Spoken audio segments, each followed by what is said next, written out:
ay kanina po may masamang balita na naipahiwatig si Attorney Sal Panelo, Brother Franco.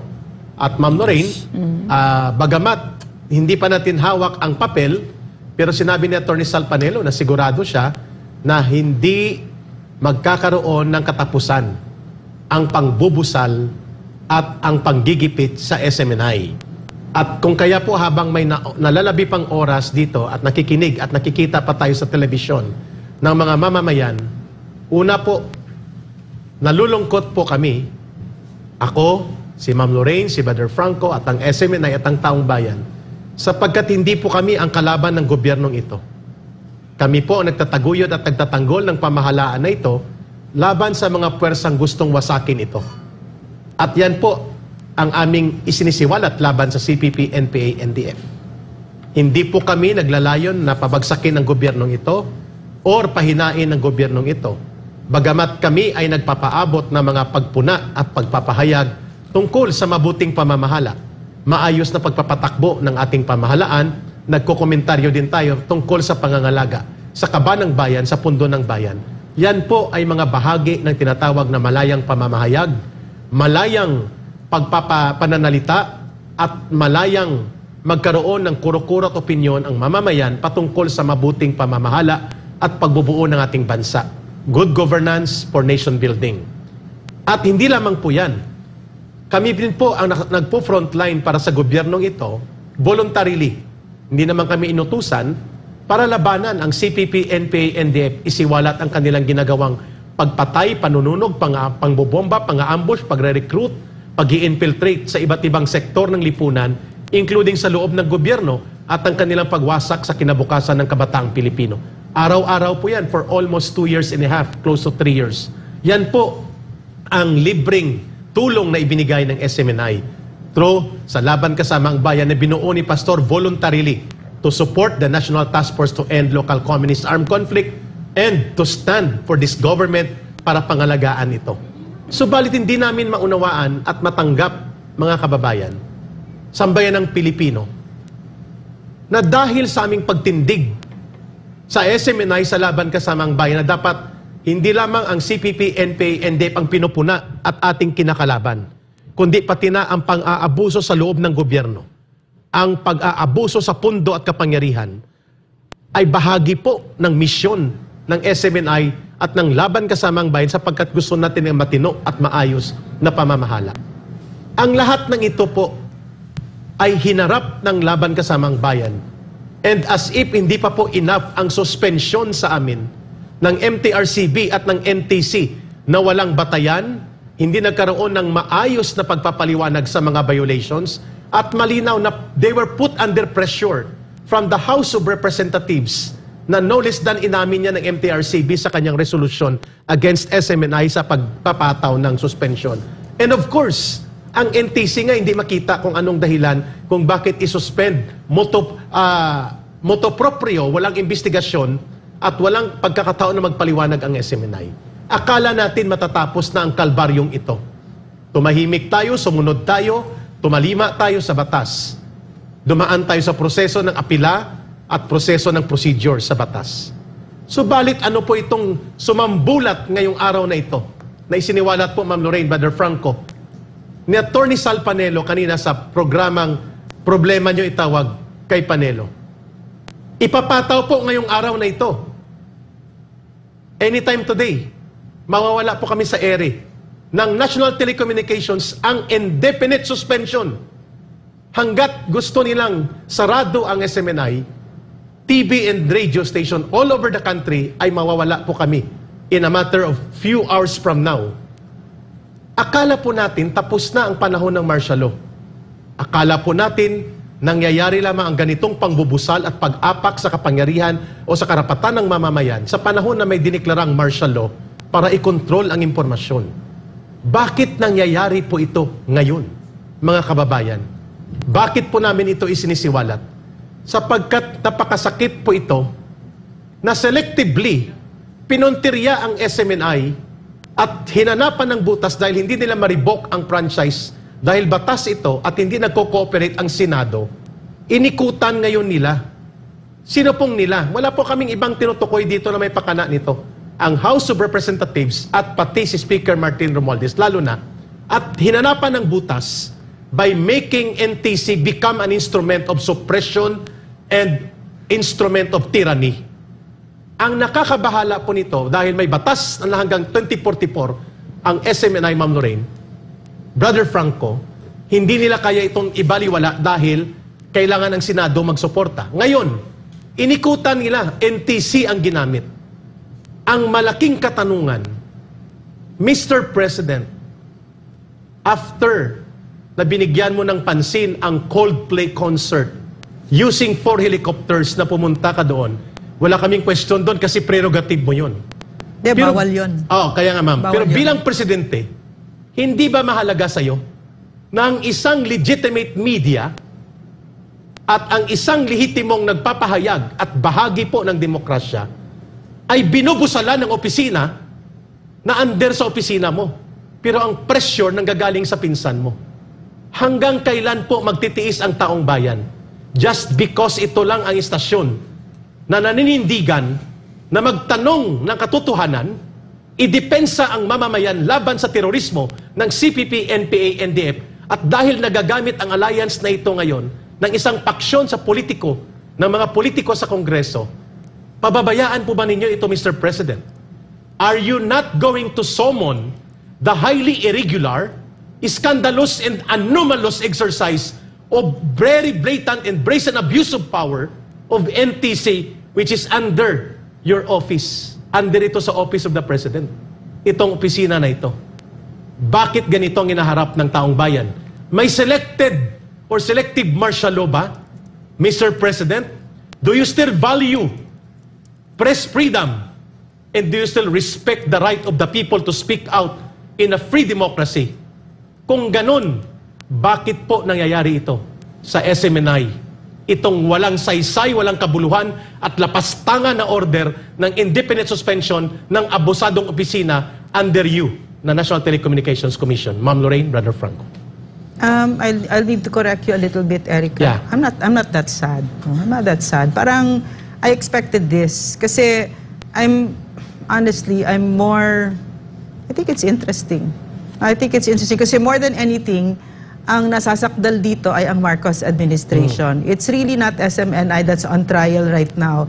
It's NTC, it's MTRCB, it's basically the Marcos administration that all of this, yung pagtatanggal ng napakahalaga na freedom of the press, no, ay nangyayari. It's never happened before except during the time of his father, no, of his father. So, yeah, we can blame Congress, we can blame Speaker Martin Romualdez, but the buck stops with the President. This is your administration where all of this very blatant abuse of power is happening. And it's quite shameless, no? I mean, it's very arbitrary, wala nga mabigay na maayos na rason, no? Kung bakit sinususpend, not just suspend, but indefinitely, no?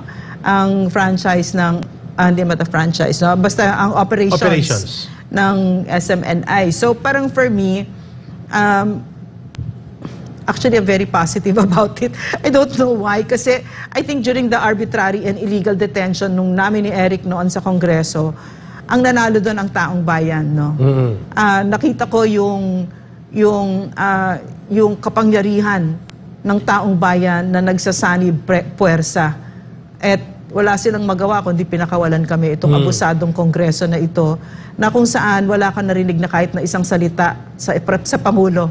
No, very blatant and deafening silence. Very, very blatant and very shameless, arrogant abuse of power. No? So, ang nakikita ko talaga dito, no, yung isa sa buhay natin yung laban kasama ang bayan. At ang Pilipinas kasi, ang Pilipino, napakalaki ng tiwala ko talaga sa Pilipino at saka yung faith ko sa Pilipino hindi nawawala. Kasi yung my journey kasi with NTF has really shown me, no, yung power ng taong bayan, na yung 50 plus years ng pang-aabuso ng CPP, NPA, NDF ginanyan nyo sinangganin nyo, di ba? So, so that all those amazing accomplishments against the CPP, NPA, NDF, nangyari dahil sa inyo yon. Yes. No? So, how can I lose faith? And it has been a very personal journey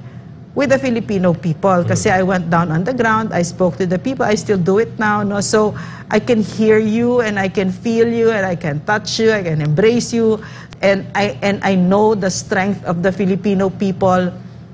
And I know that they will not take this sitting down, and that it is registering. Yeah. No? And this is wonderful because we're going towards an election year.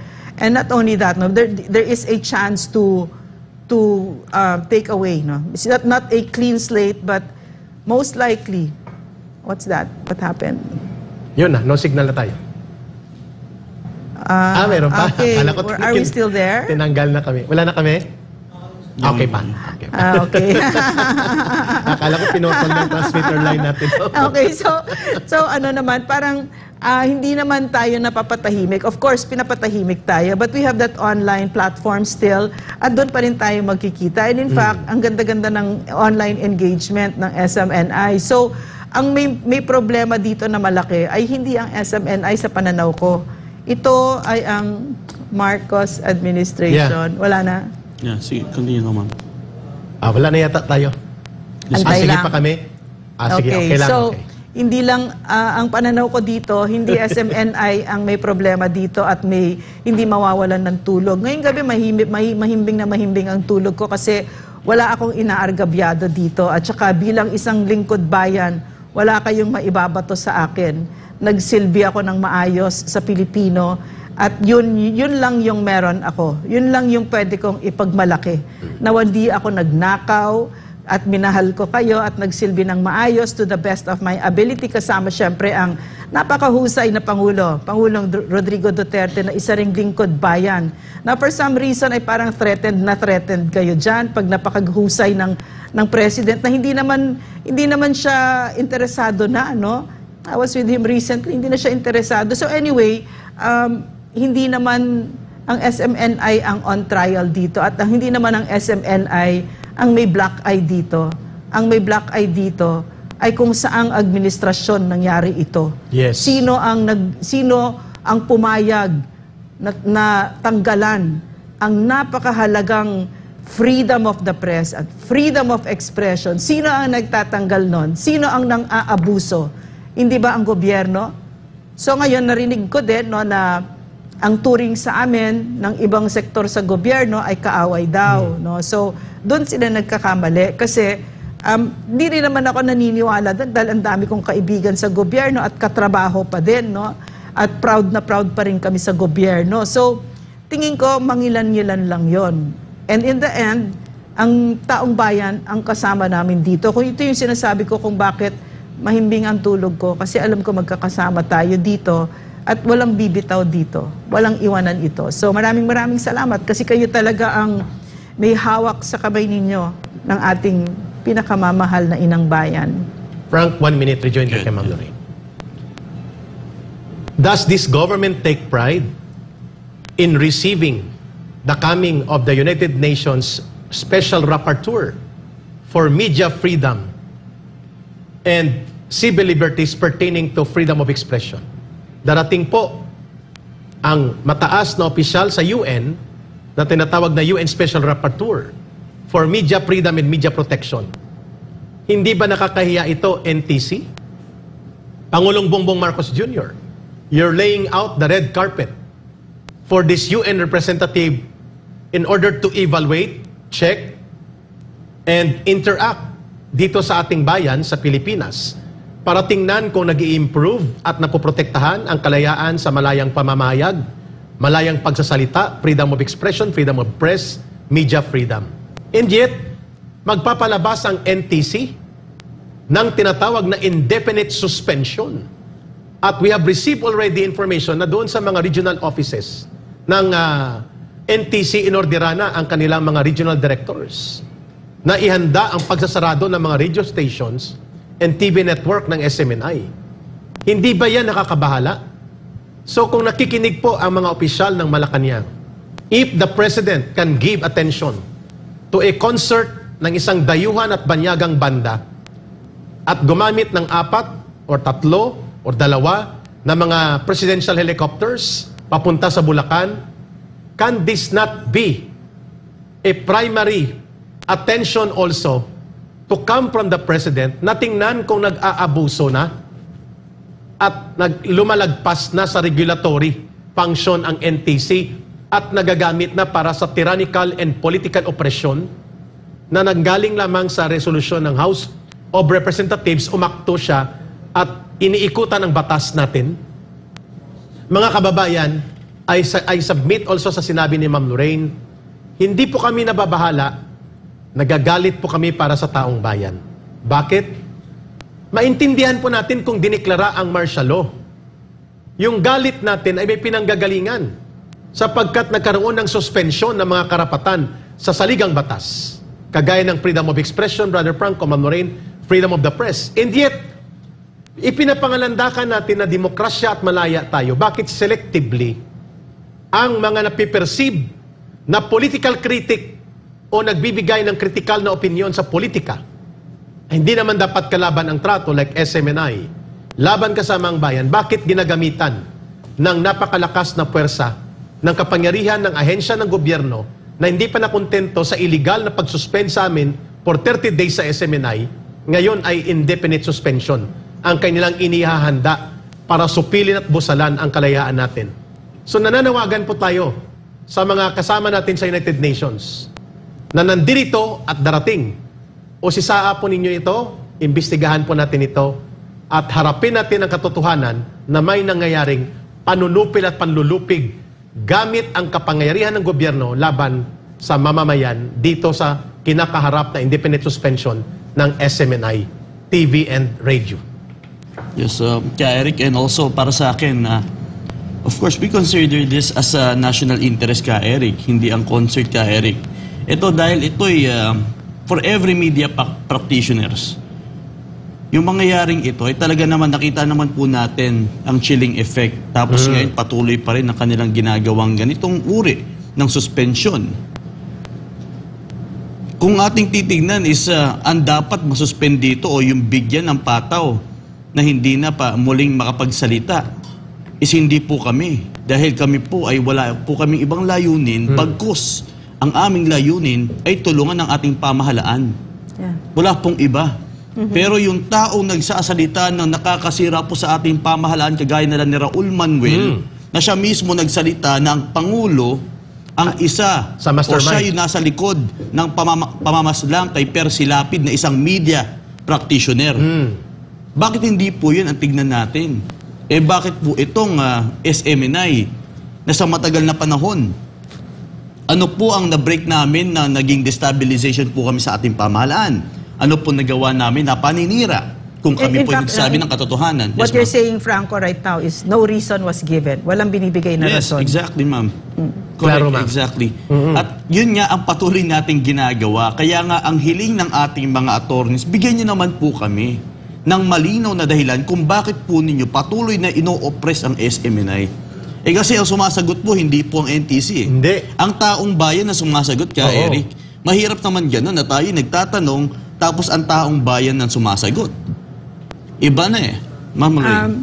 Meron akong personal belief na para sa akin I may be differing from you, Franco, or Eric, or everybody in SMNI. I don't really know, but this is my personal belief.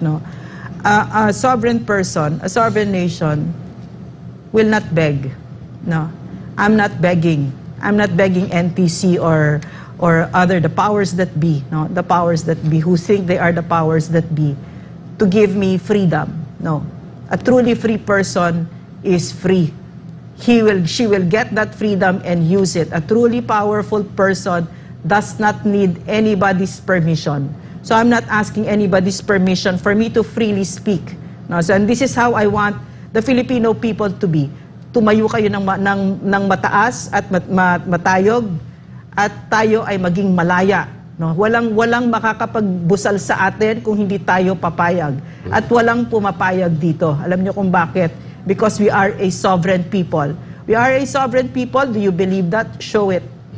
At ako man naniniwala ko, maliban doon sa ang kalayaan ay hindi ibinibigay, ipinaglalaban yan, at ang karapatan ay pinaninindigan, kailangan din po manindigan ng mamamayan na lumaban sa mga makapangyarihan. Ang pagsasalita po tungkol sa nangyayari sa SMNI ay pagmumulat sa taong bayan that they have to fight the oppressors and the tyrants.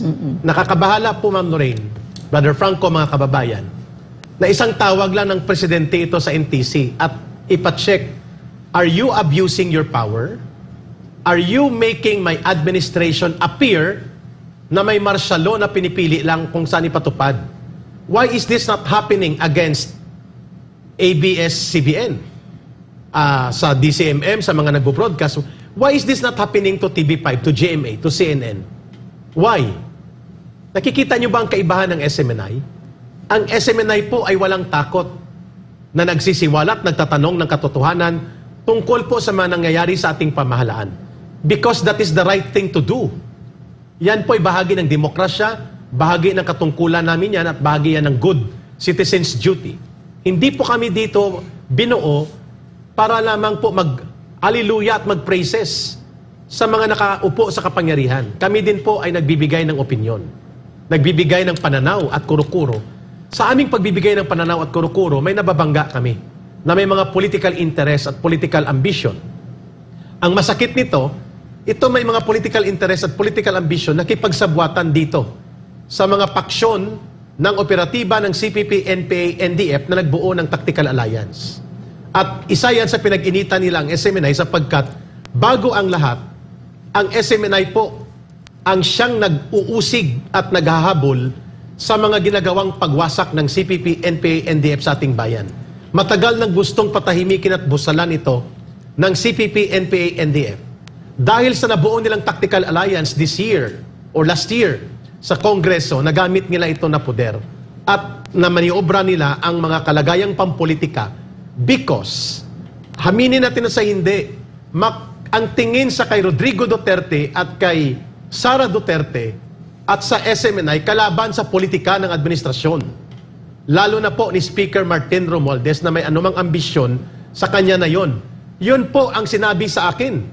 Eric, aminin nyo na ang tingin sa inyo ay mga political opposition, political opponents. Sabi ko, so, kailangan busalan ng SMNI? Hindi ba demokrasya tayo? Ang bawat isa ay mayroong mga pananaw politikal, may paninindigan at malayang magpahayag. O bakit tanggalin natin ang pag-exist ng political opposition na siyang isang mahalagang buhay ng demokrasya? Ay, ganun talaga. Kalaban ang tingin sa inyo, kaya lahat ay gagawin para kayo ay mawala sa equation ng maruming laro sa politika.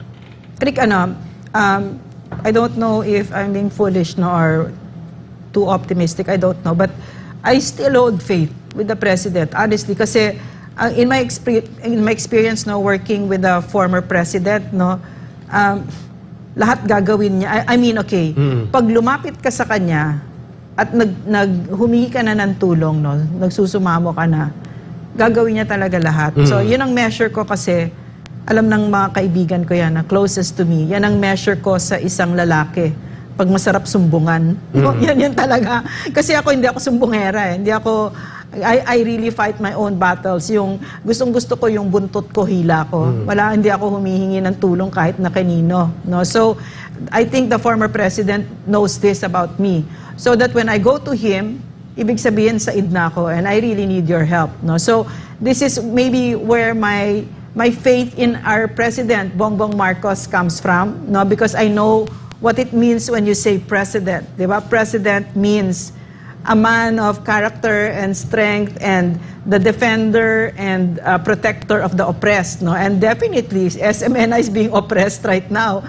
Wala man lang, the shame of not even giving us a reason for an indefinite suspension. Diba? Wala man lang kahihiyan for that. So anyway, parang for me, if this, when this reaches the president, and we know it will reach his ears because they do monitor SMNI. So I have great faith still in our president that he will be the president that he ought to be, and that we that we always prayed for, no? Na he will be there, and whatever his imperfections may be, he will still be the president kasi napakahalaga ng freedom of the press. And I cannot help but really think, no, yung sinabi ni George Santayana, those who cannot remember the past are condemned to repeat it, di ba? And this is one of the mistakes of the earlier Marcos administration, yung pambubusal sa freedom of the press, di ba? Pambubusal nila yan. And there's going to be a repeat of it at this time in the world's history, in this new cataclysmic chapter in the world's chapter history, where it's now definitely the age of information. Na paano mo pagbubusalan yan? Pilipino, lalaki ng mga bunganga, no? Pilipino. Yeah. So I hold faith with our president. And I don't think so, ma'am, that he will make it a legacy na siya lang ang Pangulo ng bansa na bumusal at pinayagan ang pangbubusal sa isang malayang pamamahayag na siyang dapat niyang talikuran na legasiya o mga alaala ng nakaraang administrasyon ng kanyang nasirang ama. Sana ay huwag niyang kalimutan yon. Yeah, correct. Make a legacy. Yeah. Correct. While you have the time to correct, please, Mr. President, this very scandalous, erroneous, abusive, illegal order na ilalabas ng NTC for indefinite suspension against a legitimate media na hindi po kalaban ng bayan, hindi po ninyo kalaban ito. Alam mo yung mga nagsasabi, no, Eric, no, wherever information you got it, that kaaway tayo ng gobyerno. Nobody defines me, nobody defines us, no. Well, me, I can speak for myself personally. I don't let anybody define who I am. I know sincerely that I am a fierce defender and protector of our people and of our government. Sino ba kaaway ng gobyerno? Yes. CPP, NPA, NDF, no? And what have we done here? That's the track record. We've given our lives to the destruction of the #1 enemy of the government. So don't tell me who I am. I know who I am. I am the friend of the government. Yeah, Yes, and we will remain to be so. Yes, correct ka, Eric. At papatunayan natin yan dahil kaibigan talaga tayo ng gobyerno. Dahil maya-maya ay ating mai-interview din si General Pasha para tulungan tayo sa pagbibigay ng kaalaman kung paano pinapabagsak ng ating pamahalaan ang CPP, NPA, NDF.